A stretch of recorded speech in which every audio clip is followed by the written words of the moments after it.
Jornal da Gente está começando meio-dia e 33 nesta quinta-feira. A cidade de Campinas está comemorando hoje 220 anos de fundação oficial.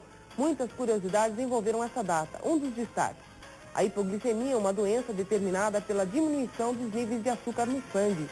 Um endocrinologista é nosso convidado para falar do problema. Você acompanha também uma entrevista sobre a preservação e conservação de documentos especiais e fotografias. E a gente volta logo depois dos comerciais. É só um minutinho.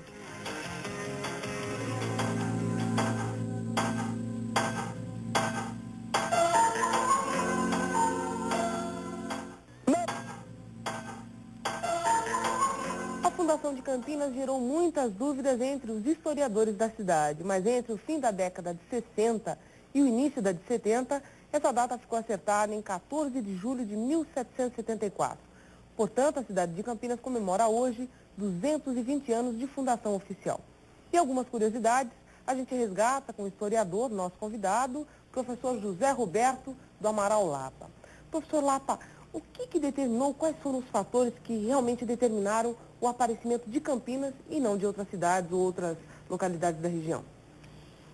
Sem pretender dizer que houve um determinismo geográfico que teria sido o maior responsável, eu acredito que, entretanto, a natureza local e regional, um complexo de fatores naturais contribuiu poderosamente para isto. O relevo, a mata, a água, o clima, não é? O relevo, inclusive, dando nome à cidade.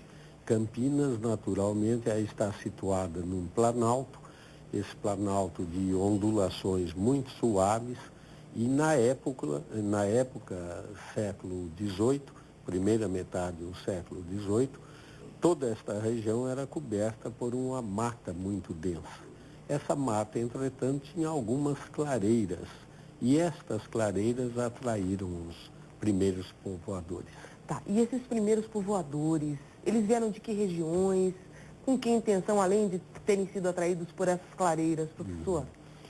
Bom, eram exatamente 3 clareiras e ficavam à margem de um caminho para o sertão, para as minas de Goiás e Mato Grosso.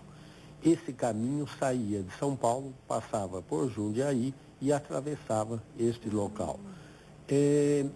Os expedicionários, os bandeirantes, as pessoas que integravam estas expedições para o sertão, né, como eu disse, foram se fixando aqui, atraídos por essa série de motivos que permitiam a subsistência deles, a sobrevivência e tal. Mas há um movimento, um fluxo em direção às minas, enquanto as minas produziram muito ouro. Depois há um movimento de refluxo da população que se dirigiu para Mato Grosso e Goiás. Goiás e Mato Grosso. Então, o que acontece é que no povoamento inicial de Campinas, nós temos, num primeiro momento, pessoas vindas do Vale do Paraíba, da região da capital de São Paulo, da capitania,